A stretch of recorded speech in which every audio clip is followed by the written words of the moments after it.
को सदैव एक बंदिश में रखा गया, एक पर्दे में रखा गया है। किसी ने कहा कि पांव तेरे जमी पे हैं पड़ते नहीं। आज लोग कहते हैं कि हर बेटी को अपनी बहन समझो, ऐसी चर्चाएं समाज में होती हैं। पर किसी साधु ने कहा कि पांव तेरे जमी पे हैं पड़ते नहीं, तू उड़ी जा रही है पवन की तरह। पांव तेरे जमी पे हैं पड़ते नहीं, तू उड़ी जा रही है पवन की तरह। ना खलेगी कभी भी भाई की कमी, पहले चलना तो सीखो बहन की तरह। बहन की तरह चलना सीख जाओगी तो हर मोड़ पे, हर चौराहे पर कोई ना कोई भैया खड़ा हुआ मिलेगा।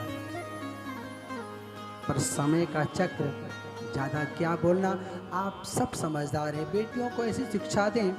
सीता का चरित्र कैसा था?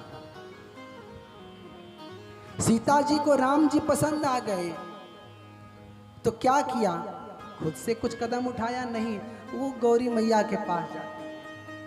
जीवन में विवाह करने का बस एक ही मार्ग नहीं है कि साथ चलो और भग लो, नहीं। वो इष्ट की शरण में गई। वो माँ से कहती कि माँ मेरा विवाह उनसे करा दो। डर रही हैं। माँ ने पूछा डर क्यों रही हो? तो सीता कहती माँ कि मैंने सुना है धनुष बड़ा वजन है। 10,000 राजा मिलकर जिस धनुष को उठा नहीं पाए, उसको ये कैसे उठा पाएंगे? हाथी से धनुष को खिंचवाया जाता है, कभी सफाई करनी हो तो गौरी मैया ने कहा कैसे जानती हूँ कि वो तोड़ नहीं पाएंगे? सीता ने कहा कि अभी अभी देख के आ रही हूँ, माघ का महीना है, एक फूल उठाते समय उनको पसीना हो रहा है, और जिनका माघ में ये कंडीशन है फूल उठाने में, वो धनुष का उठा पाएंगे। सीता ने माँ से कहा माँ, अरे अब ही राम जी के बारी बाऊ मेरिया की कैसे टूटी ना,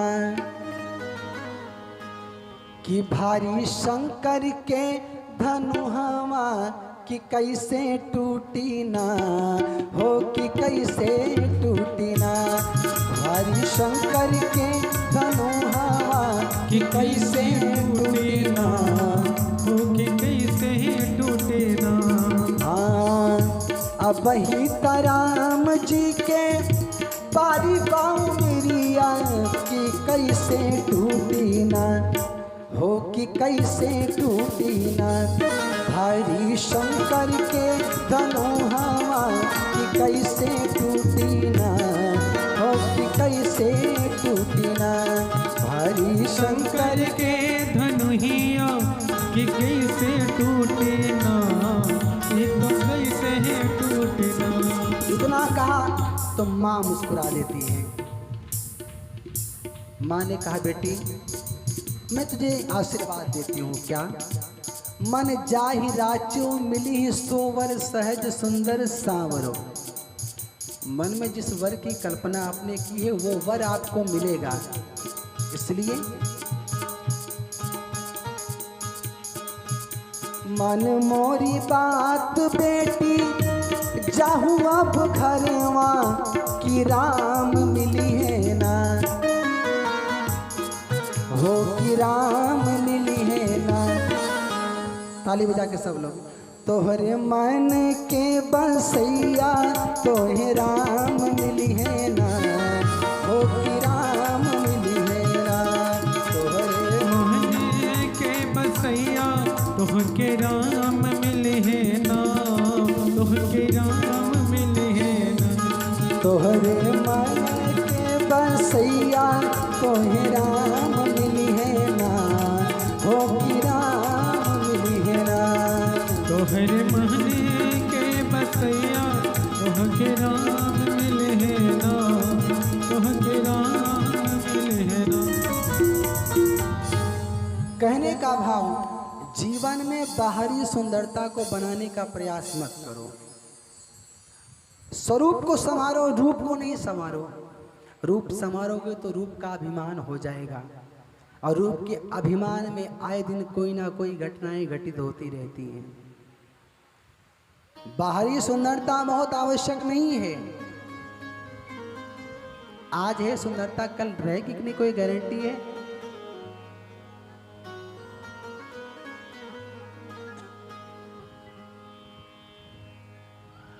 पूतना ने रूप बनाया बहुत सुंदर। नंद भवन में मेला लगा हुआ है, 50 आ रहे हैं, 100 जा रहे हैं, बहुत भीड़ है। और उसी बीच में पूतना श्रृंगार करके पायल की छम छम आवाज करती हुई पहुंची, तो लोग देख के मोहित हो गए कि इतनी सुंदरी कौन है, कहां से आ रही है। लोगों ने कहा लगता है स्वर्ग से आ रही है, पर परिचय पूछने की हिम्मत नहीं हो रही किसी से। पूतना इठला के चल रही है और चलते चलते यशोदा के पास पहुंच गई। यशोदा बूढ़ी हो गई हैं। साधु कहते हैं कि 60 से 65 वर्ष की अवस्था उनकी है। आंखों से थोड़ा थोड़ा कम दिखाई देना प्रारंभ है उनको।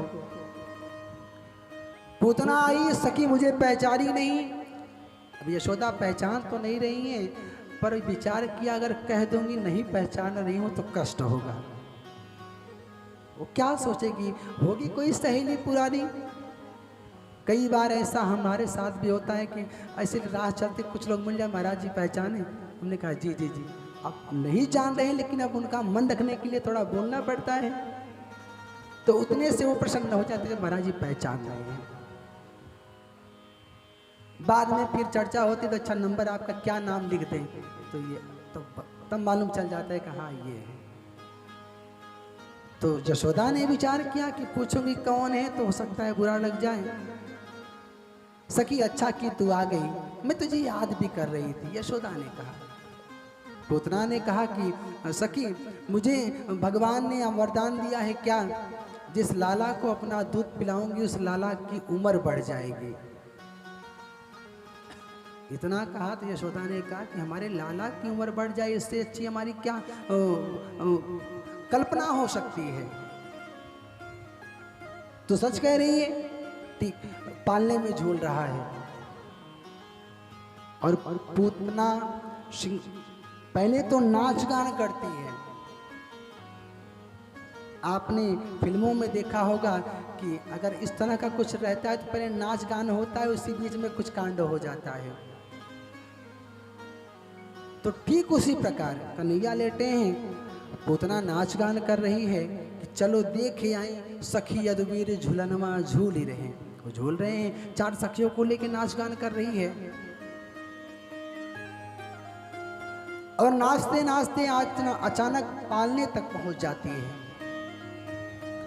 पालने में पहुंची तो हुआ क्या, भगवान खेल रहे हैं पालने में, और खेलते हुए कन्हैया को पूतना उठा लेती है। विबुद्धताम बालक मारिका ग्रहम, मारिका ग्रह से बच्चा होने के बाद माताएं कुछ समय एक विशेष घर में रहती हैं। उसी घर में कन्हैया थे, वहां से उठा लेती है। उठाया तो भगवान आंखें बंद कर लिए। किसी ने कहा कि भगवान आंखें क्यों बंद कर लिए, पूतना को देखे क्यों नहीं। साधु कहते हैं कि भगवान ने विचार किया कि मैं आ तो गया हूं, अब दुष्टों का विनाश करने की परंपरा चलेगी ये, तो जैसे कथा से पहले हम मंगलाचरण करते हैं आंख बंद करके, भगवान ने कहा कि वैसे हम भी मंगलाचरण करने लगे कि हे प्रभु अब कार्यक्रम शुरू होने वाला है, हमारा सहयोग आप करिए। इस कारण से भगवान नहीं देखे। दूसरा कारण, पूतना अपने स्तनों में विष लगा के आई है। भगवान ने कहा कि दूध माखन तो हमको पसंद है, वो खा लेंगे, विष कौन खाएगा। विष के लिए महादेव को याद किया आंख बंद करके। महादेव विष पान करते हैं। किसी ने कहा कि महादेव ने विष पान किया तो परिणाम क्या हुआ, देवताओं ने अमृत पिया तो वो देव बनकर रह गए, और जिसने विष पान किया वो महादेव बन गए। कहने का भाव, समाज की बुराइयों को, समाज की तकलीफ़ों को जो अपने में समेट लेता है उसका विकास हो जाता है। महादेव को याद किया। दूसरा भाव, भगवान ने विचार किया कि देख लूंगा तो भाव बदल जाएगा। भगवान ने विचार किया कि राम रूप में आया था, पूतना और शूर्पणखा को देखा नहीं था, देखा होता तो भाव बदल जाता उसका, और भाव बदल जाता तो हमारी लीला आगे बढ़ती नहीं। इस कारण से भी भगवान ने पूतना को नहीं देखा। साधु कहते हैं पूतना वासना है और बहुत सुंदरी का रूप बनाकर आई है, तो देखा क्यों नहीं। सूत जी कहते हैं कि वासना को देखना नहीं चाहिए। क्यों? बहुत सुंदरता मन को बिगाड़ देती है, मन को परेशान कर देती है। इसीलिए साधु कहते हैं कि जीवन को जितना साधारण तरीके से जिया जाए उतना ही अच्छा है।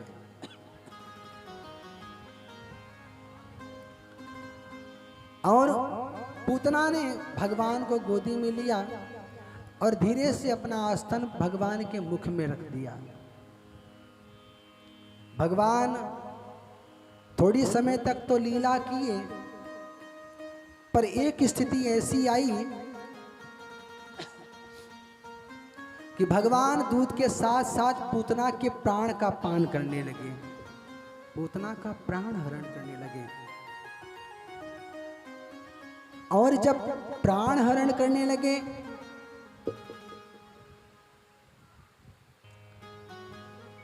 तो पूतना घबरा गई।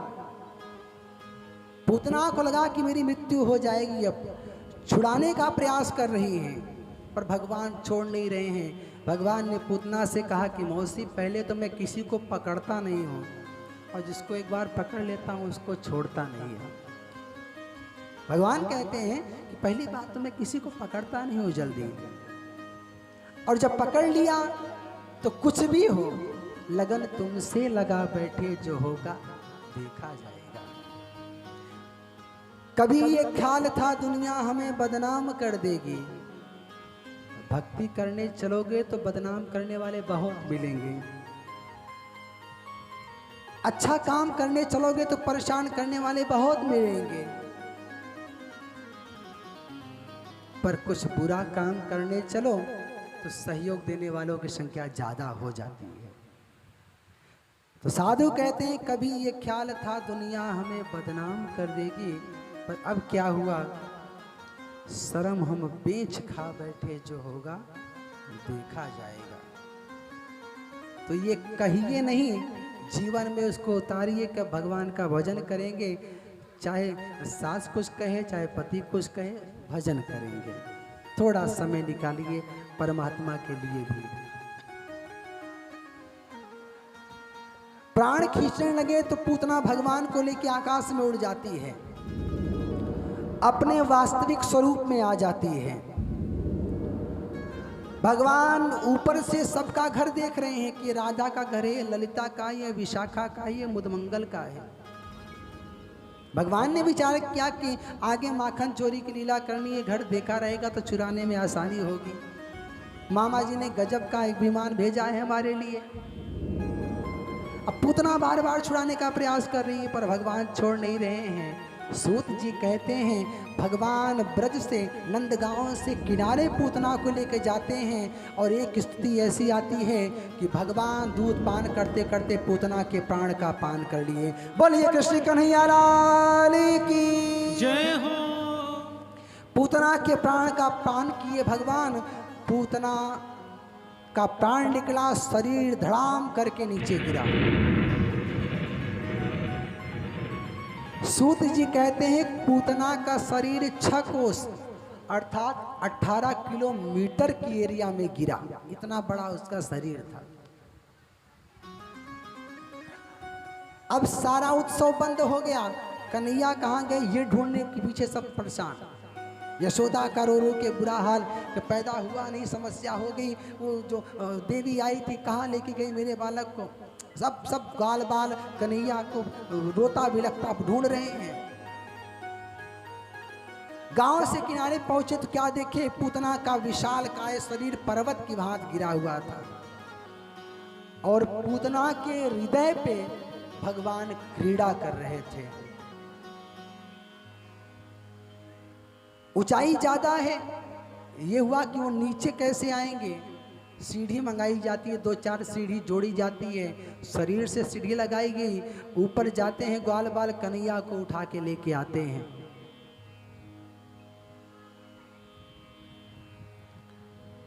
पूतना को लेके आए तो भगवान का अभिषेक होता है। गौमूत्र से भगवान को स्नान कराया जाता है और गाय की पूंछ से कन्हैया का झाड़ा लगाया जाता है, नजर उतारा जाता है। जहां पूतना गिरी थी वहां 18 किलोमीटर की दूरी में सारे वृक्ष चकनाचूर हो गए थे, टूट गए थे। जहां आइए वहीं बैठ जाइए, बातचीत बिल्कुल नहीं। तो ग्वाल वालों ने विचार किया कि बाहर तो ये जाएगी नहीं, तो किया क्या जाए, जहां गिरी है उसको यहीं जला दो। पूतना जहां गिरी थी थोड़ी को लकड़ी और मंगा के ग्वाल वालों ने जलाया तो पूतना के शरीर से सुगंधित वायु निकली। सूत जी ने जब इतना कहा तो शौनकादिक ऋषियों ने कहा पूतना राक्षसी थी, रक्तपान करती थी, खान पान अच्छा नहीं था, स्वभाव अच्छा नहीं था, सुगंध निकली। तो सूत जी ने कहा जिसके स्तन का पान स्वयं ब्रह्म कर ले उसका तो संपूर्ण जीवन सुगंधित हो जाता है, शरीर की तो बात ही दूर है।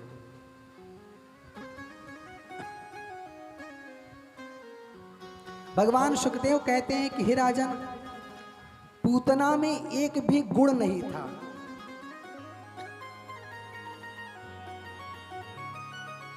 पूतना में एक भी गुण नहीं था। सबसे पहले उसका नाम ही खराब था, पूतना। अब किसी को बोल दो तो झगड़ा हो जाए। अभी सुखदेव जी कहते हैं कि नाम ही खराब था, उसका नाम खराब था। काम क्या अच्छा था, काम तो और ज्यादा खराब था। लोक बाल घातनी, राक्षसी थी, बच्चों को खाती थी, रुधिर पान करती थी। सुखदेव स्वामी ने इतना कहा तो परीक्षित ने पूछा, परीक्षित जी ने पूछा कि भगवान जब इतना अवगुण पूतना के अंदर था तो भगवान ने कृपा क्यों कर दी। तो सुखदेव स्वामी कहते हैं कि उनका काम ही है कृपा करने का। बिनु सेवा जो द्रमे दीन पर, राम सरिस को नाही। जैसे ब्रह्मा को सृष्टि बनाने के लिए कहा गया, विष्णु को पालन करने के लिए कहा गया, शिव को संहार करने के लिए कहा गया, उसी प्रकार राम जी को कृपा करने का काम दिया गया कि आप सब पर कृपा करो। अच्छा है तो बुरा है तो।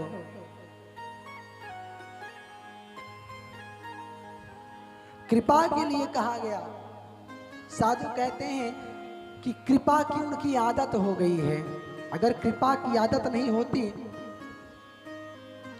तो होता क्या, कृपा की ना होती जो आदत तुम्हारी तो सोनी ही रहती अदालत तुम्हारी।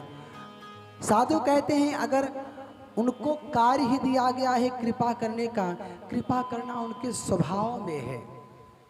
जन अवगुण प्रभु मान न काऊ। भक्तों के अवगुण को नहीं देखते। भक्त साधु कहते हैं अवगुण तो गृहस्थ देखते हैं, सांसारिक जीव देखते हैं, पर परमात्मा का क्या स्वभाव है। जन अवगुण प्रभु मान न काऊ, करुणामय अति मृदुल स्वभाव। इसलिए जीव को चाहिए कि सांसारिक प्रपंच का त्याग करके उसे भगवान का भजन करना चाहिए।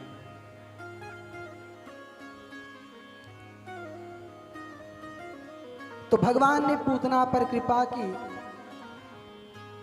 सुखदेव स्वामी कहते हैं कि पूतना मोक्ष की इस कथा को जो भी भक्त सुनते हैं उनका मोक्ष हो जाता है और भगवान श्री कृष्ण के चरणों में उनका प्रेम हो जाता है, उनकी प्रीति हो जाती है। इसलिए जीवन में अवसर मिले तो जीव को चाहिए कि भगवान की कथा और विशेषकर पूतना मोक्ष की कथा उसको सुननी चाहिए।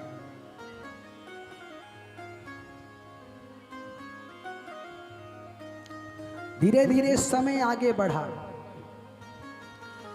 एक दिन भगवान ने करवट बदली।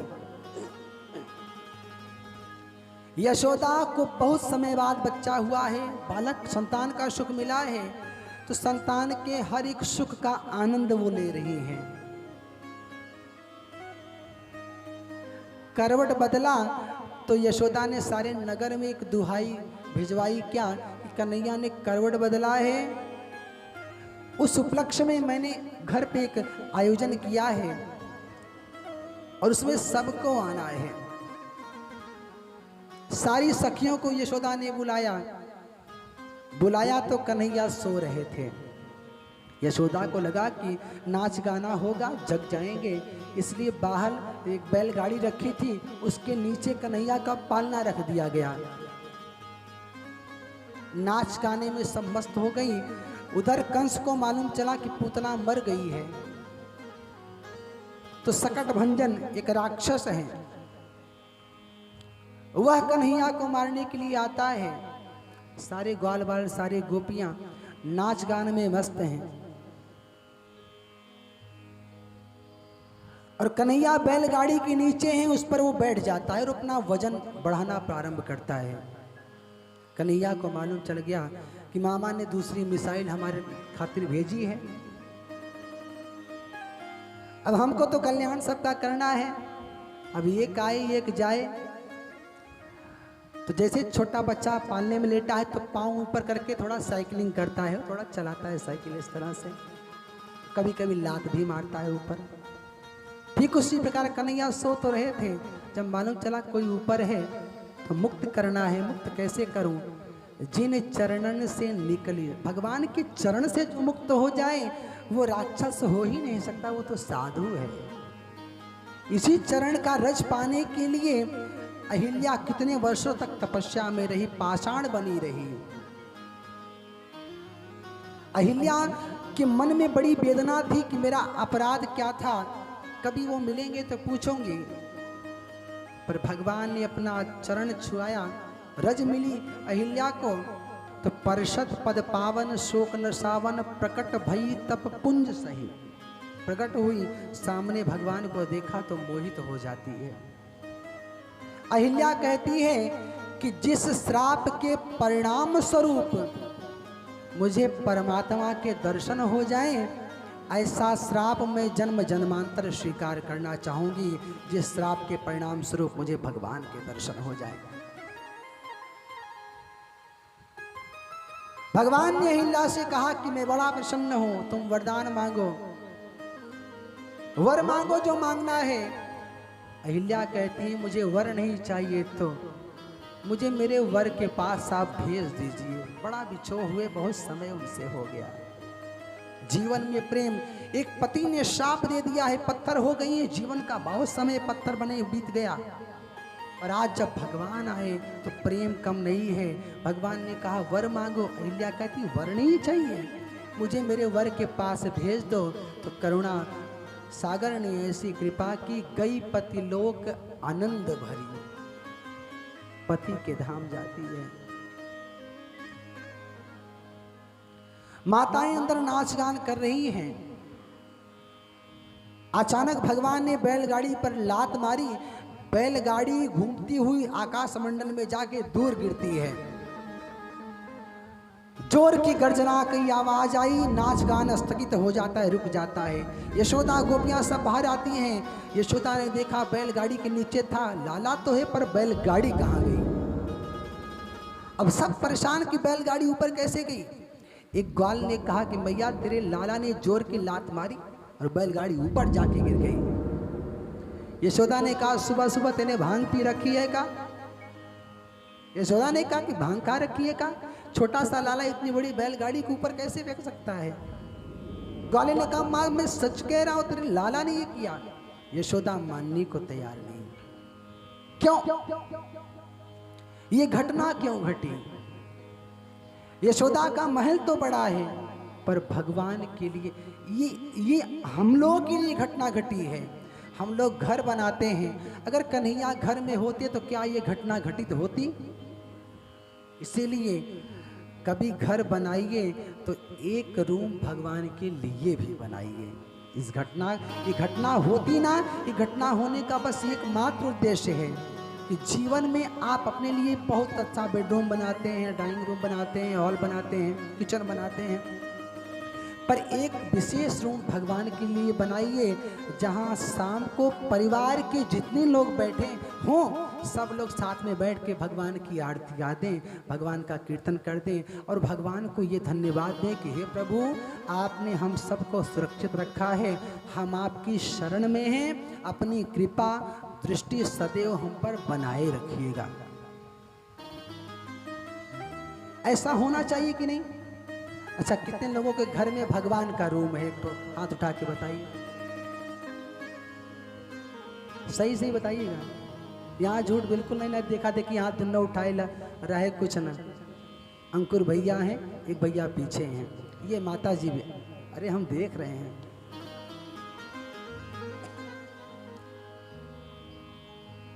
निवेदन बस इतना है कि अगर थोड़ा भी ईश्वर से प्रेम है तो उनको अपने घर में जगह देंगे तो धीरे धीरे दिल में भी जगह हो जाएगा उनके लिए। करत करत अभ्यास से भक्ति बड़ी कठिन है, बड़ी कठिन है डगर पनघट की। बहुतों की मटकी टूट जाती है, फूट जाती है। 4-6 दिन पूजा बहुत अच्छे से हुई, फिर पूजा छूट जाती है। नियमित होता रहेगा तो आज नहीं कल, कल नहीं परसों, किसी ना किसी दिन ऐसा प्रेम लग जाएगा कि अनुराग हो जाएगा और वैराग्य हो जाएगा जीवन का। किस लिए आस छोड़ें, कभी ना कभी क्षण विरह के मिलन में बदल जाएंगे। और नाथ कब तक रहेंगे कड़े, एक दिन देख के प्रेम आंसू पिघल जाएंगे। निवेदन कि एक छोटा सा रूम परमात्मा के लिए बनाइए। भगवान ने ये लीला करके समाज को संदेश दिया कि जीवन में परमात्मा ने आपको बहुत कुछ दिया है, कुछ उनको देने का भी हमारा कर्तव्य होता है।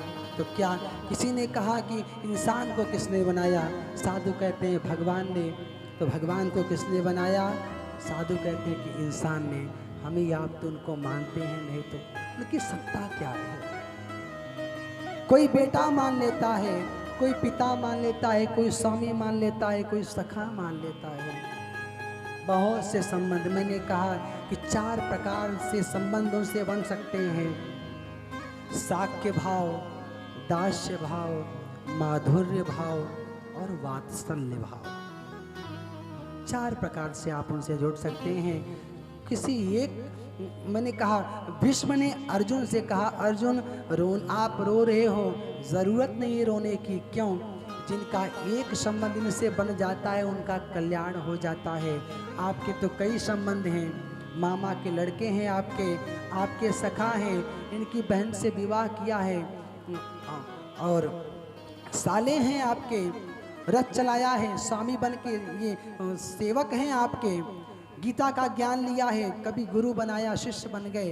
बहुत से संबंध हैं, परेशान होने की जरूरत नहीं है। कहने का भाव, किसी एक संबंध, कोई ना कोई एक संबंध आप जोड़ लीजिए। बिना संबंध जोड़े कल्याण नहीं है। एक घटना आपको बताऊं, कोई पुरुष एक स्त्री से प्रेम करता है, 20-25 वर्ष उसका प्रेम संबंध चला। अचानक उस पुरुष का विवाह हो जाता है। विवाह के 2-4 दिन बीत जाने के बाद उसकी मृत्यु हो जाती है। और परंपरा के अनुसार पति के ना रहने के बाद संपत्ति पत्नी की होती है। तो जिससे प्रेम करता था उसको भी मालूम चला कि वो मर गए हैं। वो भी हिस्सा मांगने आती है। वो कहती है कि ये 4 दिन इससे प्रेम की, इसका हिस्सा हो गया, मैं तो 25 वर्ष इसके साथ प्रेम संबंध में रही, तो मेरा हिस्सा क्यों नहीं है? लोगों ने कहा प्रेम तो रहा पर तुम्हारा इनका कोई संबंध नहीं रहा, इसलिए आपको संपत्ति का हिस्सा नहीं मिल सकता। कहने का भाव, बिना संबंध में जुड़े आपको कुछ भी मिलने वाला नहीं है।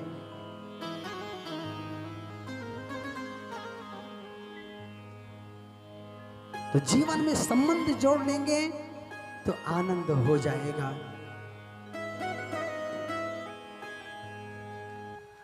आगे तृणावर्त का व्रत करते हैं भगवान। एक दिन नंद बाबा ने विचार किया कि लाला तो हो गया है पर नामकरण नहीं हुआ है।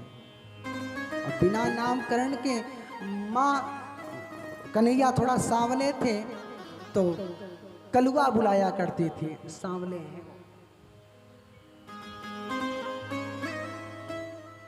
तो एक बार वसुदेव जी ने यदुवंशुओं के पुरोहित गर्गाचार्य जी को गोकुल में भेजा नामकरण करने के लिए।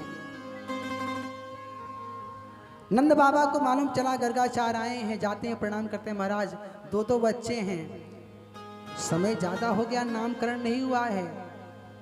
गर्गाचार्य ने कहा मैं यदुवंशियों का आचार्य हूं और तुम सब ग्वाले हो, अगर मैं नामकरण करूंगा कंस को मालूम हो जाएगा तो वो समझ जाएगा कि जिस बालक का नामकरण किया है वो क्षत्रिय है। पर महाराज मेरी इच्छा है कि नामकरण आप ही करो। पहले बालक का नामकरण करना होता था तो माताएं गुरुदेव को बुलाया करती थी, गुरुदेव नाम रखते थे। पर अब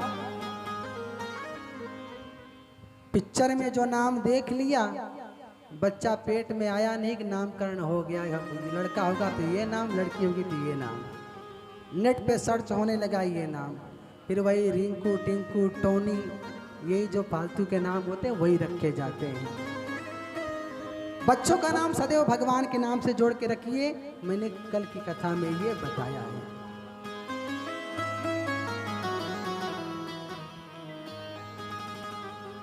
उधर यशोदा और रोहिणी ने एक प्लान बनाया क्या कि देखते हैं बाबा जो नामकरण करने आया है साधु अच्छा है, विद्वान है कि नहीं हो।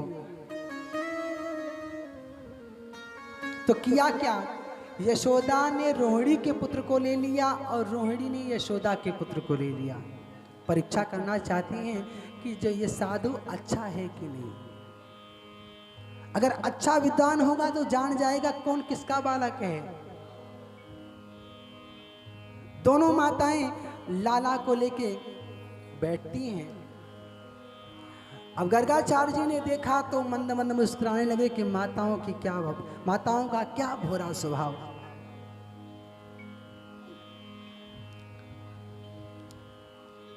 यशोदा की गोदी में जो बालक है गर्गाचार्य उसका नामकरण करते हैं, कहते हैं अयम ही रोहिणी पुत्रो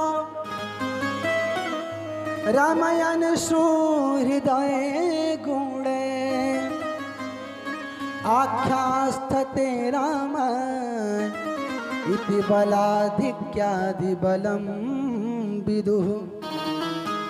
गर्गाचार्य जी कहते हैं कि देवी रोहिणी की जो यशोदा से कहते हैं कि देवी आपकी गोदी में जो बालक है वो आपका नहीं रोहिणी का है। जब इतना कहा तो माताएं घूंघट से मुखड़ा अपना ढक लेती हैं कि क्या कहें। उनका नामकरण होता है। गर्गाचार्य जी ने कहा कि इनमें बल की मात्रा ज्यादा रहेगी, बलाधिक्यादि, बल की मात्रा ज्यादा रहेगी, इसलिए भक्त इनको भाव से बलराम कहेंगे। बोलिए बलराम भगवान की जय हो। अब रोहिणी की गोदी में जो लाला है उनका नामकरण होता है। गर्गाचार्य जी ने कहा कि मैया ये जो लाला है साक्षात नारायण है।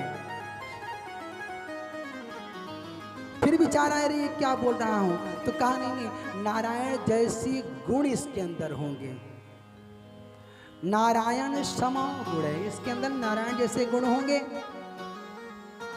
ये सबके चित्त को कर्षित कर लेगा। कर्षयत इत कृष्ण, गर्गाचार्य कहते हैं जो सबके मन को अपनी तरफ आकर्षित कर ले, जो सबके चित्त को चुरा ले। सूत जी कहते हैं कि भागवत यूं ही व्यक्ति नहीं सुन पाता। आपको लग रहा होगा कि हम कथा सुन रहे हैं, पर नहीं। जिस दिन आपके मन में यह संकल्प आया कि मैं कथा सुनना चाहता हूं, साधु कहते हैं उसी दिन से परमात्मा आपके हृदय में बंदी बन जाता है। जिस दिन आपने संकल्प लिया, इच्छा मन में आई कि मैं कथा कराना चाहता हूँ, कथा सुनना चाहता हूँ, यह कथा कहती है उसी दिन परमात्मा हृदय में विराजमान हो जाते हैं। और करहि करावई भंजई सोई, उमा राम गति लखा न कोई। जो कर रहे हैं, जो करा रहे हैं, सो वो कर रहे हैं। गर्गाचार्य जी ने कहा सबके चित्त को चुराएंगे, इसलिए इनका नाम कृष्ण होगा। बोलिए कृष्ण भगवान की। धीरे धीरे समय बीतने लगा। माताएं अपने अपने लाला को चलना सिखाती हैं। पहले जब बालक छोटा हुआ करता था तो पाँव में पैजनियां पहनाई जाती थी जो छम छम की आवाज करती थी। अब पैजनियां तो रही नहीं, अब चूं चूं करने वाला जूता चल गया है। बालक एक पाँव रखता है चूं, दूसरा फिर चूं, तो सोचता है आवाज कहाँ से आ रही है, फिर चूं चूं चूं चूं करते करते वह चलना सीख जाता है। पर कन्हैया ने पैजनियां पहनी है, माताएं चलना सिखा रही हैं। भगवान चल रहे हैं, कैसे चल रहे हैं? अरे ठुमुकी ठुमुकी चलई श्यामा,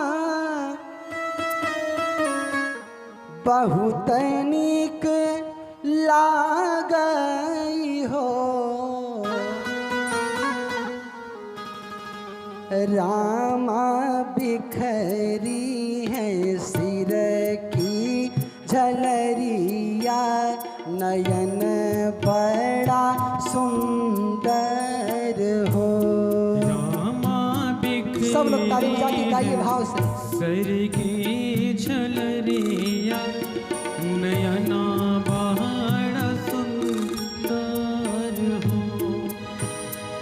ठुमुकी ठुमुकी चलई श्याम, बहुत नीक लागई, बहुत नीक लागई हो। रामा बिखरी है सिर की झलरिया, नयन बड़ा सुंदर हो। रामा बिखरी है सिर की झलरिया, नयन बड़ा सुंदर हो। रामा बिखरी है सिर की झलरिया, नयन बड़ा सुंदर हो। रामा बिखरी है सिर की झलरिया, नयन बड़ा सुंदर। जय जय।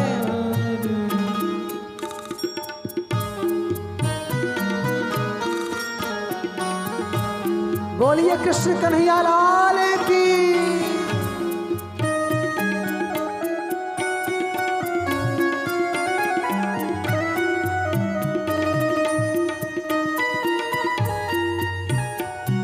जय जय।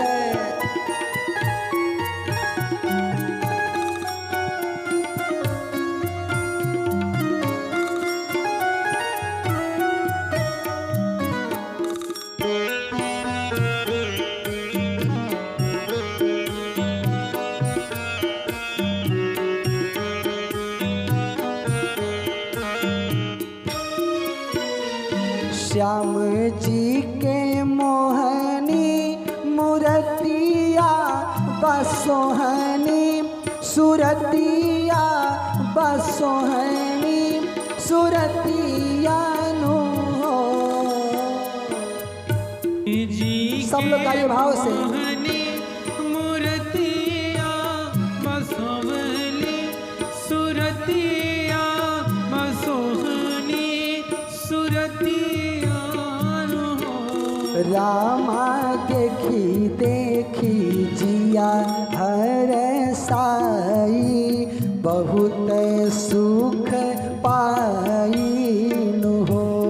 रामा देखी देखी जिया हार साई बहुत सुख पाए नु। ठुमुकी चलै श्याम बहुत नीक लागै बहुत नीक लागै हो। रामा बिखरी है सिर की झलरिया नयन बड़ा सुंदर हो। रामा बिखरी है सिर की झलरिया नयन बड़ा सुंदर हो।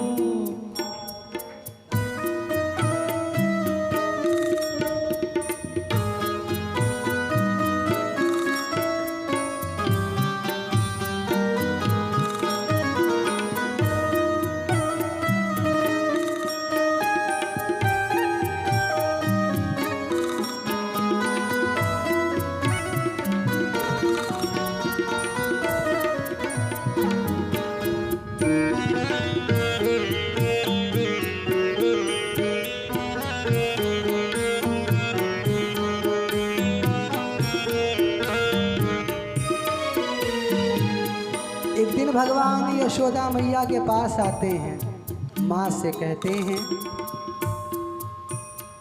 हथवा मुरलिया ली है श्याम तू तुरी बोलिया बोलई तू तुरी बोलिया बोलई हो। हाथ में मुरलिया ली है श्यामा तो तुर बोली बोले तो तुर बोली बोलाई हो। भगवान कहते हैं माँ से मैया जाबई सखा संग आजू की खेला हम खेलबई हो। मैया जाबई सखा संग आज खेला हम खेलब हो। भगवान ने माँ से कहा माँ मैं खेलने जाऊंगा। माँ ने विचार किया अभी छोटा है खेलने जाएगा। माँ ने कहा बेटा ऐसा करो। अरे हंसी के तब कहली कौशल्या सुनहु लल्ला प्यारे नु हो। हे ललना होई जाऊ औरी सयान तबई खेलई जाय हो। माँ ने कहा बेटा अभी तू छोटा है, अभी खेलने जाओगे तो लोग परेशान करेंगे, अभी ठीक से चलना सीख लो तो जाना। भगवान मान जाते हैं। धीरे धीरे भगवान बड़े हो रहे हैं। एक दिन भगवान ने एक टीम का निर्माण किया, एक कमेटी बनाई, 2 4 6 ग्वाल बालों को लेके चोरी करने वाली कमेटी बनाई। माखन चुराना है उनको। किसी ने कहा कि माखन चोरी लीला क्यों हुई? तो साधु कहते कन्हैया जन्म लिए तो हर गोपियों के मन में इच्छा हुई कि हमारा लाला होता तो हम भी इसको माखन खिलाते हैं, पर इनके यहाँ खुद बहुत गैया हैं, हमारे यहाँ क्यों खाएंगे? भगवान ने कहा कि चोरी की लीला करके भगवान ने उनके मनोरथ को पूरा किया। किसी ने कहा जब खाना ही था, कन्हैया से पूछा कि महाराज जब आपको खाना ही था तो मांग के खा लिए होते, चोरी करने की क्या जरूरत। तो कन्हैया कहते हैं चोरी करके खाने में जो आनंद है मांग के खाने में नहीं है। और चोरी करते हैं भगवान सब ग्वालों के घर में, सारी गोपियों के घर में, खुद भी खाते हैं, ग्वाल बालों को भी खिलाते हैं। एक दिन एक गोपी शिकायत लेके आई कि माँ तेरा कन्हैया बहुत परेशान करता है, हमारे यहाँ जाके माखन खा लेता है सब। तो यशोदा ने कहा गोपियों से कहा कि अपने माखन को थोड़ा ऊंचाई पे रखा करो, बात के कन्हैया छोटा है पहुंच नहीं पाएगा। यशोदा ने सलाह दी गोपियों को, तो गोपियां माखन को ऊपर रखने लगी। तो कन्हैया उससे ज़्यादा चालाक, कन्हैया ने टीम बनाई, दही अंडी होती है ना, पहले 4 लोग, फिर 3 लोग, फिर 2 लोग, फिर 1 लोग। अब भगवान ने वो फार्मूला लगाया, इस तरह से भगवान चढ़ जाते और माखन खा के, अच्छा माखन खाते तो कोई बात नहीं, मटकी भी फोड़ देते हैं। गोपियां इससे ज़्यादा परेशान, चलो खा लें तो कोई बात नहीं, ये मटकी तोड़ने का क्या कारण है। पर भगवान की लीला सोई जानई जही देहि जनाई, उनकी लीला को वही समझ सकता है जिसको वो समझाना चाहते हो। जैसे दुर्योधन को भगवान ने बहुत समझाने का प्रयास किया पर वो समझ नहीं पाया, और इधर बाली को मारा तो तारा रोने लगी कि मेरे पति को आपने मार दिया। तो तारा बिकल दीख रघुराया, दीन ज्ञान हरि लीनी माया, तुरंत समझा दिया। एक गोपी, अब गोपियां सारी परेशान हो गई, सब इकट्ठी होकर कन्हैया के पास आती हैं।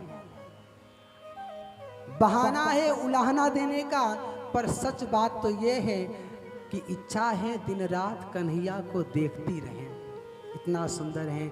आप पिया उन नैनन में पलक बंद कर लूं, ना मैं देखूं और को ना तो ही देखन दो, भाव तो ये है। एक गोपी ने कहा कि माँ तेरे लाला ने इतना परेशान किया है। यशोदा ने कहा क्या किया। असमय में हमारे बछड़ों को खोल देता है, बछड़ा सारा दूध पी जाते हैं, जब हम गैया लगाने जाते हैं तो गैया लात मार के दूर खड़ी होती है। यशोदा ने कहा बछड़े छोड़ता है तो उसको कह दिया कर कि बछड़े अगर छोड़ने का शौक है तो समय पे आकर छोड़ा कर। गोपियों ने कहा मैया कहा, पर कहता है कि कहा तुम्हारा नौकर हूं मैं जो समय से आकर छोड़ूंगा। लीला उनकी, तू टेढ़ी तेरी लीलाएं भी टेढ़ी। एक गोपी ने कहा कि मां एक दिन हुआ क्या, मेरी बेटी हवा से बड़ा डरती है।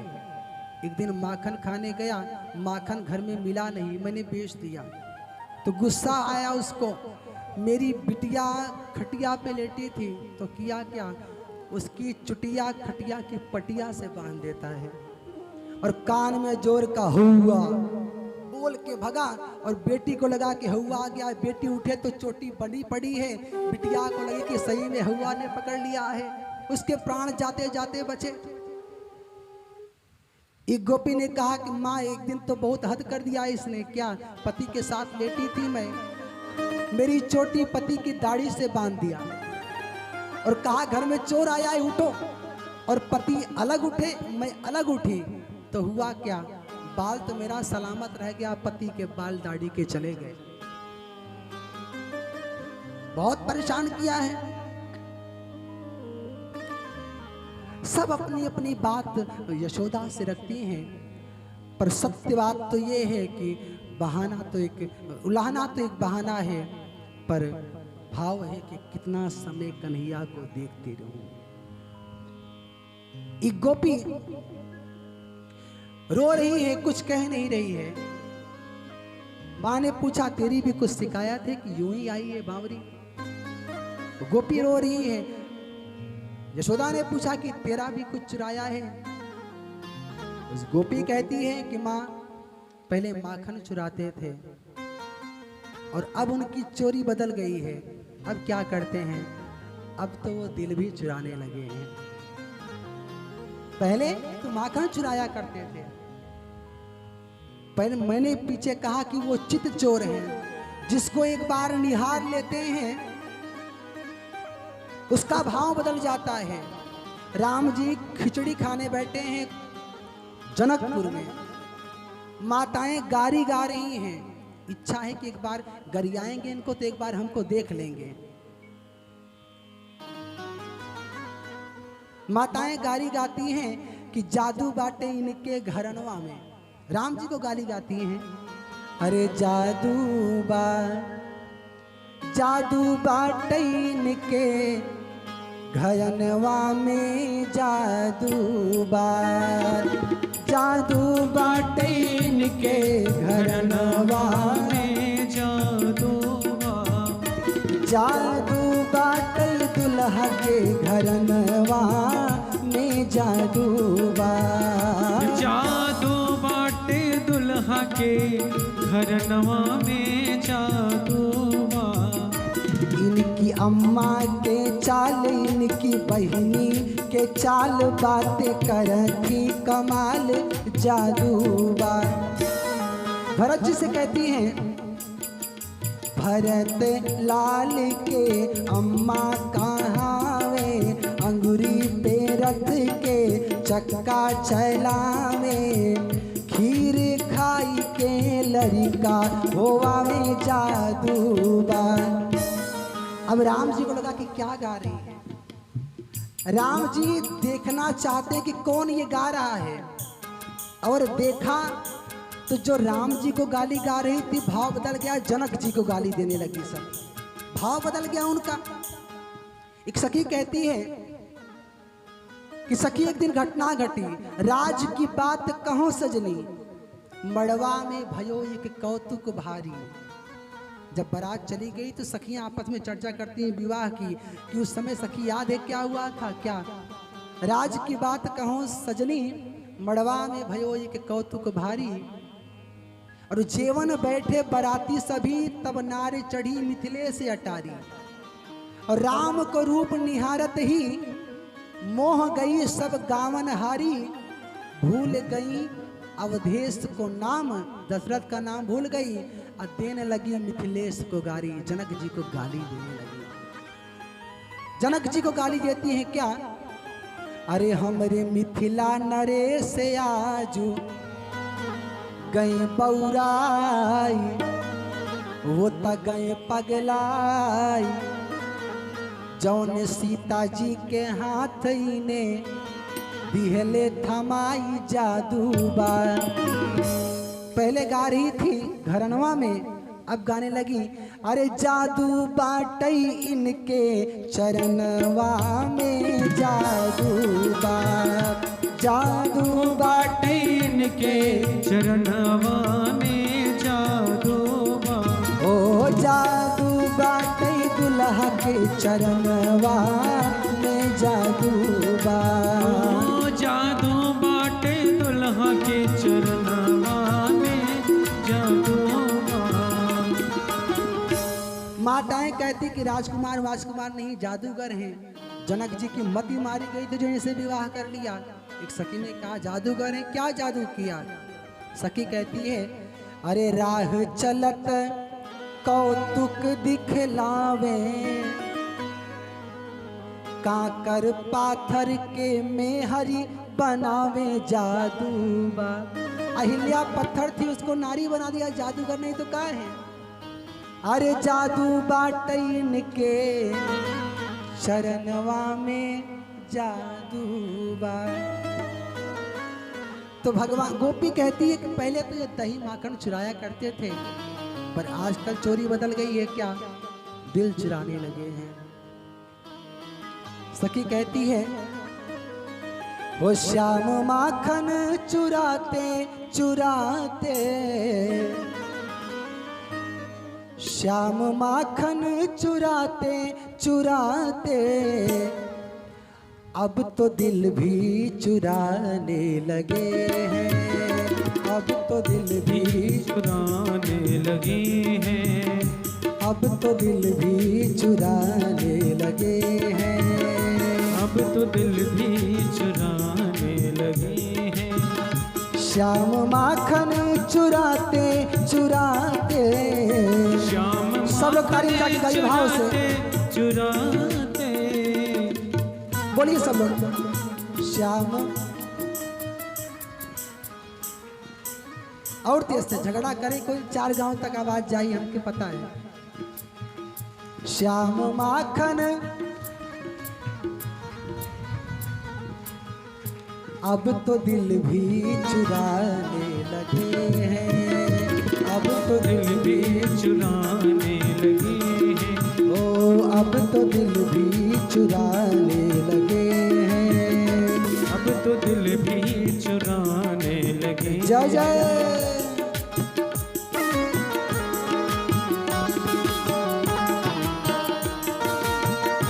बोलिए माखन चोर भगवान की।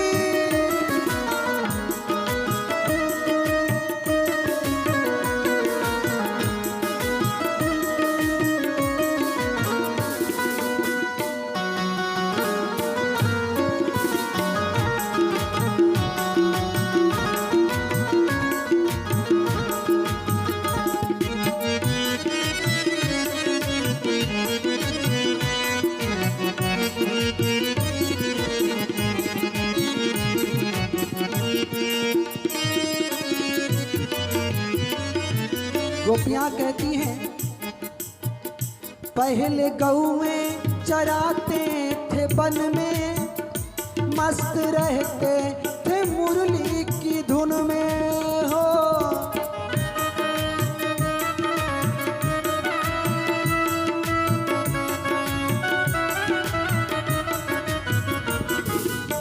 गोपी कहती है पहले गौए चराते थे वन में, मस्त रहते थे मुरली की धुन में।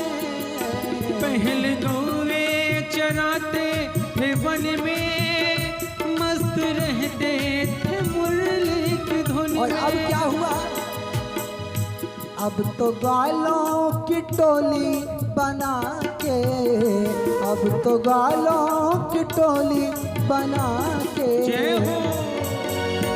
रोज पनघट पे आने लगे हैं, रोज पनघट पे आने लगे हैं, रोज पनघट पे आने लगे हैं, हाँ रोज पनघट पे आने लगे जय जय। हैं।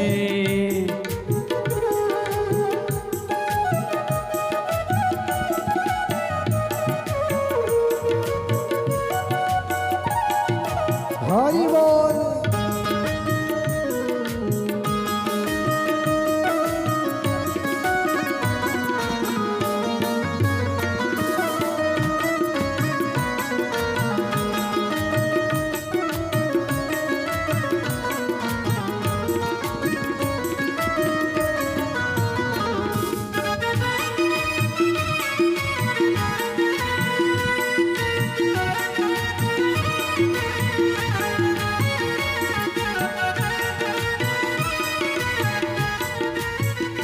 और गोपियां कहती हैं माँ यशोदा से कि मैया जो सखी कोई पनघट पे जाए, खाली बच कर न उनसे वो आए। जो सखी पनघट पे जाए, खाली बच कर न उनसे आए। यशोदा ने क्या करता क्या है, गोपियां कहती माँ फोड़ देते हैं सबकी मटकिया, फोड़ देते हैं सबकी मटकिया, फोड़ देते हैं सबकी मटकिया, ऐसा ऊधम मचाने लगे हैं, ऐसा ऊधम मचाने लगे हैं। श्याम माखन चुराते